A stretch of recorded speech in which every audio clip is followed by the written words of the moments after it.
नमस्कार मंडळी, मी आहे रेश्मा आणि तुम्ही पाहत आहात मूड अँड फूड मराठी. तर आज मी तुम्हाला मेथीच्या लाडूची परफेक्ट प्रमाणासहित रेसिपी सांगणार आहे.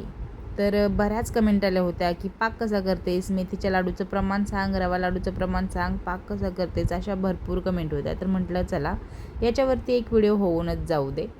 तर मी माझी सकाळची सगळी कामं आवरून घेतली आणि हे जे सामान आहे ते भाजायला बसले. हो, हे भाजतानासुद्धा दाखवते तुम्हाला. त्याआधी हे सांगते की मी 10 किलोच्या प्रमाणात हे लाडू बनवायला घेतलेले आहेत. तुम्ही 1 किलोच्या प्रमाणात घेणार असाल तर मी तुम्हाला त्याचंसुद्धा प्रमाण सांगते. चला तर सुरुवात करूया. मी इथं अर्धा किलो काजू घेतलेले आहेत. तुम्ही 50 ग्रॅम घ्या आणि छान तुपावरती असे गोल्डन होईपर्यंत तळून घ्या. अर्धा किलो मी बदाम घेतला आहे, तुम्ही तोसुद्धा 50 ग्रॅमच घ्या. मी अर्धा किलो इथं डिंक घेतलेला आहे, छान तळून घ्यायचा मस्त. तुम्ही पण डिंक 50 ग्रॅम घ्या. 1 किलोचं प्रमाण सांगते मी तुम्हाला आणि मी 10 किलोच्या प्रमाणात करते. मी इथं पाव किलो मखाने घेतलेले आहेत, तुम्ही 50 ग्रॅम घ्यायचे आहेत.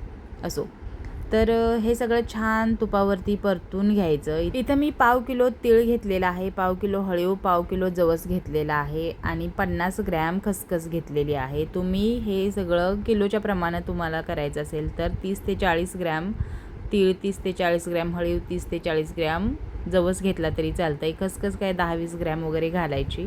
छान हे सुद्धा कढईमध्ये परतून घ्यायचं एकदम मस्त.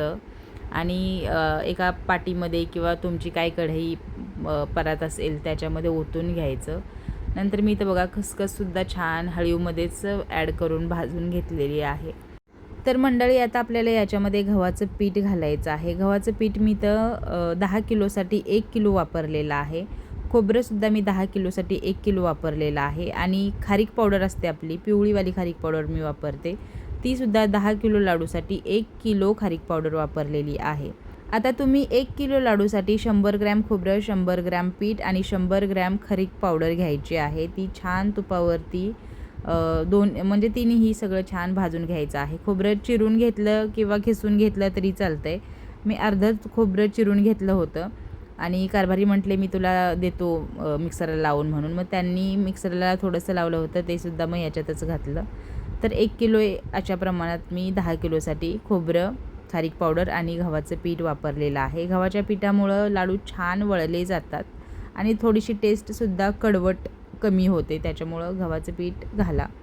आणि तुम्हाला कमी जास्त करायचं असतील याच्यातले काही इन्ग्रेडियंट तर असं पण करू शकता, काही हरकत नाही. हे सगळं छान भाजून घ्यायचं आणि मस्त मिक्स करायचं. पहिलं मी याच्यामध्येच गूळ घालायचे आणि मग मिक्सरला लावायची, तसेसुद्धा छान लाडू येतात. आता कमी प्रमाणात आहे म्हटल्यावर तुम्ही तसं केलं तरी चालते. म्हणजे ह्या सामानातच गूळ मिक्स करायचा आणि मिक्सरला लावायचं सरळ आणि वळून घ्यायचे लाडू. छान लाडू वळले जातात. तर माझ्या लक्षात आलं नंतर की माझी वेलची पावडर आणि सुंठ पावडर संपलेली आहे. ती पटापट करून घेतली आणि तोपर्यंत झाला होता अंधार. मग आता शूट करू की नको, करू की नको करत करत केलं. म्हटलं जाऊ दे, तुम्हाला पाकाची रेसिपी सांगायची आहे ना, व्यवस्थित पाक कसा करायचा, तर आज हे बनलंच पाहिजे. सुंठ आणि वेलची पावडर मी घरीच बनवते आणि वेलची पावडर बनवताना तुम्हालासुद्धा हा अनुभव आला असेल. मिक्सरच्या भांड्याचं जेव्हा आपण झाकण काढतो वेलची पावडर झाल्यानंतर, तेव्हा तो जो धूर असतो वेलचीचा तो नाकाडोळ्यात तोंडात गेल्यानंतर असं भारी वाटतं ना की काही विचारूच नका. तर असो, तर आपण जे घरात बनवतो ना त्याचा वास वेगळाच असतो आणि जे बाहेरनं विकत आणतो त्याचा एक वास वेगळाच असतो. आता हे सगळं छान मिक्सरला लावून घ्यायचं एकदम बारीक करून. डायबिटीसवाल्यांसाठी एकदम भारी हे बिना गुळाचे लाडू असेच खाल्ले तरी चालतात. एक आजींनी मला कॉल केला होता की बिना गुळाचे लाडू देशील का, तर ते कुरिअरमधून व्यवस्थित जाणार नाहीत, त्याच्यामुळं मग मला त्यांना नकार द्यावा लागला. कारण गुळाचा लाडू नाही का थंड झाला की थोडासा असा कठीण होतो आणि तो कुरिअरमधून फुटणार वगैरे नाही. तसा हा नाही, हा लाडू भुसभुशीत राहणार आणि तो कदाचित कुरिअरमधून फुटू शकतो, त्याच्यामुळे मी त्यांना नकार दिला. तर मी तर 700 ग्रॅम गूळ तयार करून चिरून घेतलेला आहे. आता तो मेजरमेंट करूनसुद्धा घेऊया. तर एक बाऊल मी वजन काट्यावरती ठेवली आणि त्याच्यामध्ये गूळ घातला तर तो बरोबर 750 753 ग्रॅम भरला काहीतरी. आता इथे तुम्हाला आयडिया आली असेल नसेल तरीही मी तुम्हाला सांगते की गुळाचं नव्हे काय लाडूचं जे मिश्रण आहे ना ते आपलं 700 ग्रॅम घ्यायचं.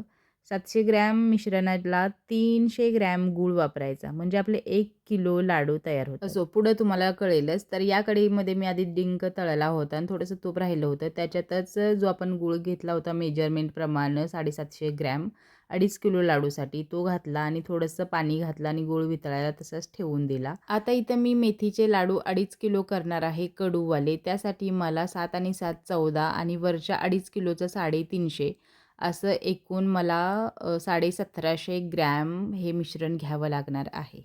आता मी इथं कडूवाले लाडू बनवते, तर मी इथं 100 ग्रॅम मेथी तुपात भिजवलेली घातलेली आहे. तुम्हाला जर कमी कडू करायचे असतील तर 20 ग्रॅम, 15 ग्रॅम, 10 ग्रॅम, 25 ग्रॅम अशी मेथी कमी जास्त करू शकता. अगदीच एकदम कडू पाहिजे असतील तर 50-60 ग्रॅम घातली तरी चालते.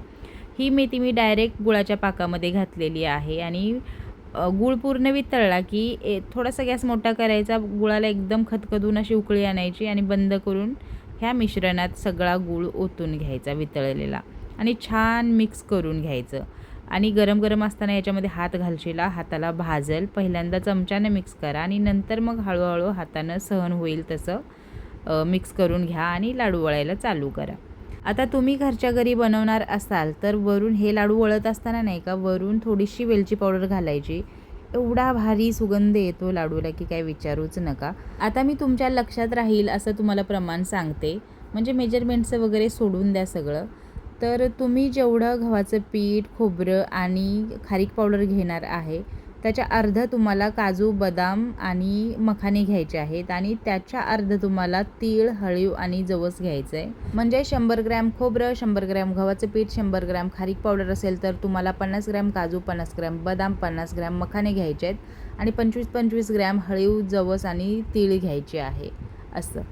तर आणि त्याच्यामध्ये तूप किंवा खसखस वगैरे ॲड होऊन अजून आपलं प्रमाण वाढतं आणि बरोबर 700 ग्रॅम आपलं मिश्रण तयार होतं. 700 ग्रॅम मिश्रणाला 300 ग्रॅम गूळ आणि आपले 1 किलो लाडू तयार.